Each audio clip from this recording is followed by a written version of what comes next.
គឺបងប្អូនបាននេះជាម៉ូទ័រច្រកកដោបងច្រកកដោឈុត14គ្រាប់បងហើយឈុតនេះរត់ឲ្យបាន4ហាត់បាទ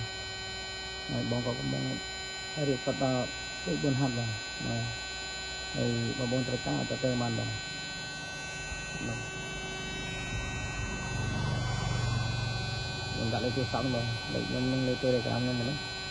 បើត្រូវការអាចទៅបានហើយខ្ញុំសាកភ្លើងបងប្អូនមើលណានេះភ្លើងវា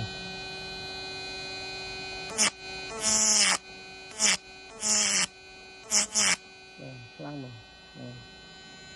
បងត្រូវការអាចទៅបានបាទហើយឈុតនេះវាបើយើងភ្លើងវាមិនទៅស៊ីបានមកភ្លើង